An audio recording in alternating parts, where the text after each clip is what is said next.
तो कहानी की शुरुआत होती है पहाड़ों के बीचों बीच बने एक फार्म हाउस से, जहाँ एक फैमिली रहती है। ये फैमिली ग्रैडी की है और ये सारे फॉर्म्स भी। उसकी फैमिली में उसकी वाइफ, बच्चे और उसका भाई था। ग्रैडी अपने दोस्तों के साथ पहाड़ों में गया था शिकार के लिए, लेकिन अब 10 दिन हो चुके थे, उसका कोई अता पता नहीं था। पहाड़ों से कोई भी वापस लौट कर नहीं आया था। पुलिस को भी ग्रैडी की फैमिली इन्फॉर्म कर चुकी थी। पुलिस ने सर्च ऑपरेशन भी किया, पर मौसम खराब होने की वजह से उन्हें वो दरमियान में रोकना पड़ा और पुलिस भी ग्रैडी को ढूंढ नहीं पाई। वैसे भी जिन पहाड़ों में वो गया था, उन पहाड़ों के बारे में मशहूर था कि जो भी उनमें जाता है वापस नहीं आता। अब ग्रैडी के पीछे उसकी फैमिली को उसका भाई राउडी संभाल रहा था। उनके फॉर्म्स के पास ही एक और आदमी भी रहता था अपनी वैन में, जिसका नाम था एडी। खैर, यहाँ पर हम राउडी और ग्रैडी की वाइफ एलन को साथ दिखते हैं। मतलब उनका अफेयर चल रहा था, जिसकी भिनक अब उनके बड़े बेटे को पड़ चुकी थी। इसीलिए वो अपने अंकल राउडी से रूड रहने लगा था। ड्रेक को लगता था कि राउडी नहीं चाहता कि उसके डैड वापस आए, इसीलिए वो खुद उनकी तलाश का फैसला करता है। हालांकि राउडी खुद अपने भाई से बहुत प्यार करता था और उसे ही सबसे ज्यादा ग्रैडी की फिक्र थी। ड्रेक को अकेला जाता देखकर वो उसे जाने से मना कर देता है, उससे घोड़ा भी ले लेता है और खुद जाने का फैसला करता है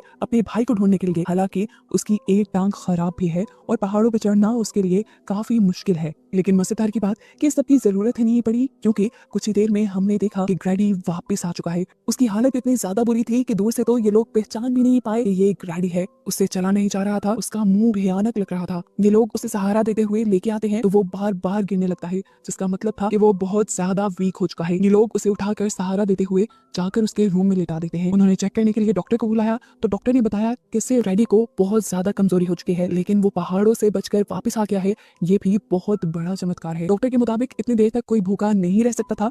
ग्रैडी ने 10 दिन के दौरान कुछ तो खाया था, जिसकी वजह से वो जिंदा बचकर यहाँ आया था। अब उसकी बॉडी बहुत ज्यादा कमजोर हो चुकी थी। उसे हर थोड़ी देर बाद पानी और खाना देते रहना था ताकि वो जल्दी रिकवर कर सके। खाने की बात करते ही ग्रैडी अजीब शक्ल से अपने बेटे को देखता है, यहाँ तक कि उसके संदाज से उसका बेटा भी डर जाता है। थोड़ी देर बाद हम देखते हैं कि राउडी और ड्रेक के दरमियान में लड़ाई शुरू हो चुकी है, क्योंकि ड्रेक को लगता है अब उसके डैड वापस आ चुके हैं तो इन्हें राउडी की जरूरत नहीं। वो गुस्से में राउडी को पंच भी कर देता है और उससे वार्न कहता है कि तुम मेरी मॉम से दूर रहना। जिस पर राउडी ने उसे कहा, तुम्हें अभी हकीकत नहीं पता, तो प्लीज तुम काम डाउन हो जाओ और जाकर अपनी मॉम की हेल्प करो। ड्रेक अंदर गया तो उसकी मॉम ग्रैडी के लिए खाना बना चुकी थी। ड्रेक खाना लेकर ऊपर चला जाता है और पीछे से एलन राउडी से कहती है, मुझे ग्रैडी ग्रैडी लग ही नहीं रहा। उसकी आंखों में देखो तो ऐसा लगता है जैसे कोई और आ गया है। अभी ये बात ही कर रहे थे कि इन्हें एक भयानक शोर सुनाई दिया, ऐसे जैसे बहुत सारी चीजें टूट गई हों। ऊपर जाकर इन्होंने देखा तो ड्रेक खाना गिरा चुका था। एलन ड्रेक के ऊपर बोलने लगी तो ड्रेक ने बताया, मेरी कोई गलती नहीं, खाना ग्रैडी ने खुद गिराया था। हालांकि अभी वो खुद ही भूख से चिल्ला रहा था। एलिना उसके चेक करने के लिए उसके करीब जाते हैं तो ग्रैडी अजीब क्रीपी तरीके से उसके जिस्म को लिक करता है और कहता है,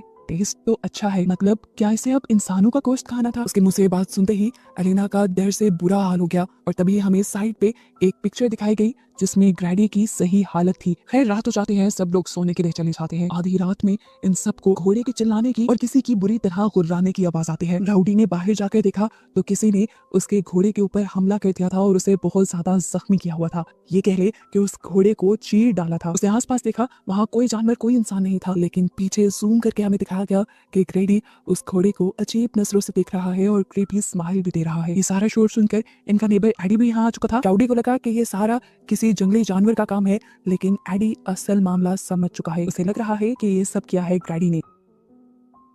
सुबह होते ही वो ग्रैडी से मिलने के लिए जाता है और अपनी जेब से एक चाकू निकाल लेता है और साथ ही अपनी स्टोरी भी सुनाने लगता है बचपन की, जब उसके अंकल उन पहाड़ों से बिल्कुल ग्रैडी की ही तरह जिंदा बचकर वापस आए थे। ग्रैडी की तरह ही वो भी बहुत ज्यादा वीक होकर आया था और आते साथ ही उसने एडी की पूरी फैमिली को खत्म कर दिया था। उसकी इस हरकत की वजह से पुलिस वालों ने उसे गोली मारकर खत्म कर दिया था, नहीं तो वो बाकी लोगों को भी मार देता। एडी को बताता है, मैं जानता हूँ तुम्हारे अंदर भी ऐसी ही कोई पावर आ चुकी है जो मेरे अंकल के अंदर आ गई थी। वो तुम्हें अंदर से खा रही है, खोखला कर रही है। अगर तुम उसे अंदर से निकाल दो तो तुम ठीक हो जाओगे। उसकी ये बातें सुनकर ग्रैडी किसी भूत की तरह एकदम से सीधा हुआ और चीखते हुए बोला, वो ये सारे काम पहले ही कर चुकी है, वो मेरी बॉडी पे कब्जा कर चुकी है, उसने मेरी बॉडी खोखली बना दी है। एडी अब उसे मारने की सोचता है और ग्रैडी उसकी सोच पढ़ लेता है और उससे कहता है, जो सोच रहे हो वो करना भी मत, क्योंकि तुम एक बूढ़े इंसान हो, तुम्हारे पीछे कोई स्ट्रेंथ नहीं और मैं एक अच्छा फार्मर हूँ। अगर तुमने मुझे मार दिया तो तुम पूरी जिंदगी जेल की चक्की पीसते रहोगे। ये कहते ही वो लेट गया और एडी वहां से चला गया। एडी डर चुका था, वो अब खतरे के बारे में सबको बताना चाहता था, इसलिए वो राउडी के पास गया और उसने सारी बातें राउडी को बताना शुरू की कि असल में जो ग्रैडी उन्हें नजर आ रहा था वो अब ग्रैडी था ही नहीं। यहाँ पर ग्रैडी की बॉडी तो थी, लेकिन उसके अंदर ग्रैडी की सोल नहीं थी। ग्रैडी के अंदर घुस चुकी थी वेंडिगो की सोल। ये एक शैतानी सोल थी जो पहाड़ों में रहती थी और लोगों पर कब्जा कर लेती थी। ये कैनिबल थी, आदमखोर थी, इंसानों को खाया करती थी। इससे पहले कि ग्रैडी भी उनकी फैमिली के ऊपर हमला कर दे, एडी राउडी को मशवरा देता है कि वो किसी तरह उसे मार दे। क्या हम देखते हैं कि एलिना ग्रैडी के रूम में गई, उसने देखा कि खाना अभी भी वैसे ही पड़ा था। वो खाना उठाकर वापस लौट ही रही थी कि ग्रैडी ने उसे अपनी आवाज में बुलाया। एक पल के लिए फील हुआ कि शायद वो शैतानी सोल सो गई है और अभी असली ग्रैडी होश में है जो एलिना से बात कर रहा है। वो एलिना को बताता है कि हम पहाड़ों में शिकार करने गए, लेकिन वहां जाकर हम गुम हो गए, हमें रास्ता भूल गया, हमने एक घर के अंदर शेल्टर लिया, 4 लोग मदद बुलाने के लिए गए, लेकिन फिर वो वापस लौट कर ही नहीं आए। ग्रैडी और उसका साथी वो लोग भूख से मर रहे थे। तभी ग्रैडी के कान में एक अजीब सी आवाज सुनाई दी जिसने ग्रैडी से कहा कि तुम मुझे अंदर आने दो, मैं तुम्हें बचा लूंगा। असल में ये आवाज उसी शैतानी सोल की थी और अपने आप को बचाने के लिए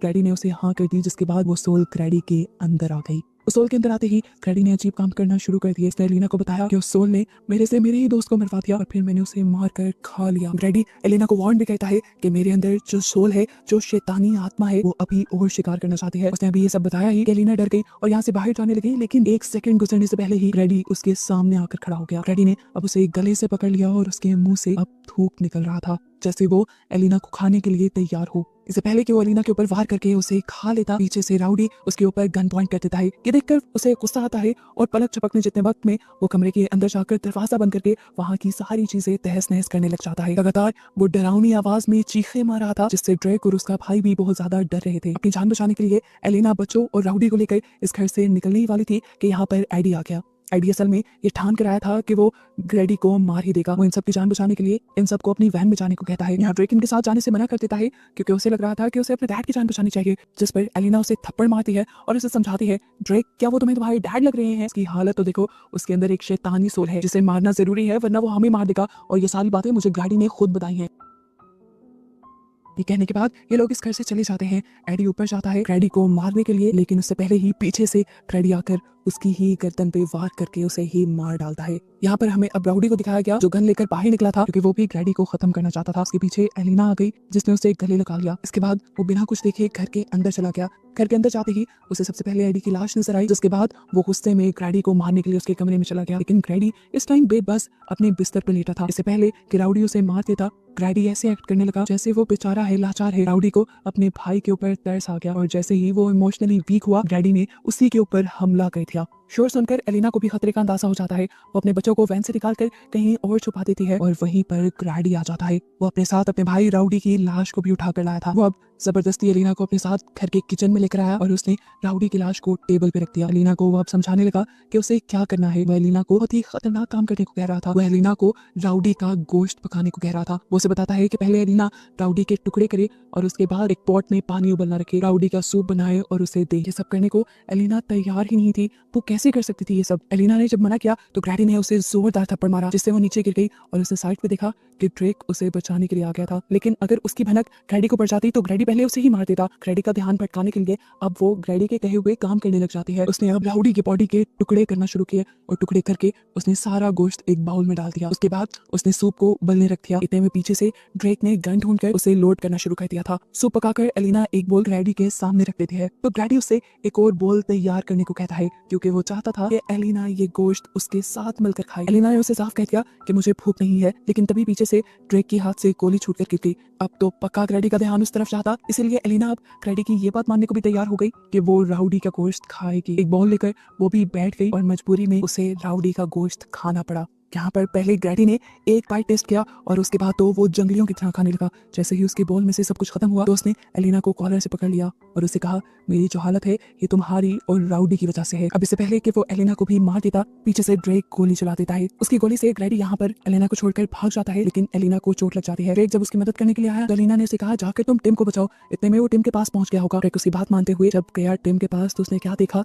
कि ग्रैडी भयानक अंदाज में उसके भाई का गला दुबा रहा था। वो उसे मारने ही वाला था कि तभी पीछे से ड्रेक आ गया। उसने 1 मिनट के लिए टिम को छोड़ा और ड्रेक को कहा, तुम सबको ना एक साथ रहना चाहिए, पता है कहाँ पर? मेरे पेट में। ये कहते ही वो भयानक तरीके से हंसने लगा। उसकी आंखें भी सफेद पड़ चुकी थी, जिसका मतलब था कि अंदर का ग्रैडी अब मर चुका है और इनके सामने जो है वो वेंटी का है। वो दोबारा अब टिम का गला दुबाने लगता है कि पीछे से ड्रेक उसके ऊपर गोली चला देता है और ग्रैडी बेजान होकर गिर जाता है। इस पॉइंट पे इन्हें लगा कि ये लोग बच गए हैं, लेकिन ये बस उनकी सोच ही थी क्योंकि एकदम से ग्रैडी ने उठकर पीछे से ड्रेक को पकड़ लिया और ड्रेक को अभी वो मारने ही वाला था कि ठीक टाइम पर यहाँ पर पहुंच गई एलिना। उसने ड्रेक को छुड़ाते हुए ग्रैडी के मुंह में गन डालकर उसके दिमाग पे शूट कर दिया, जिसके बाद आखिर उसकी मौत हो गई। ग्रैडी तो मर चुका था, उसका जिस्म तो बेजान हो गया था, लेकिन भयानक आवाजें जो पहले इनको ग्रैडी के अंदर से आ रही थी वो इन्हें अभी भी सुनाई दे रही थी, जिसका मतलब वेंडी को अभी खत्म नहीं हुआ था। आगे वो इनके सामने कौन सा खतरा लेकर आएगा, इसी सस्पेंस के साथ ये कहानी यहाँ हो जाती है खत्म।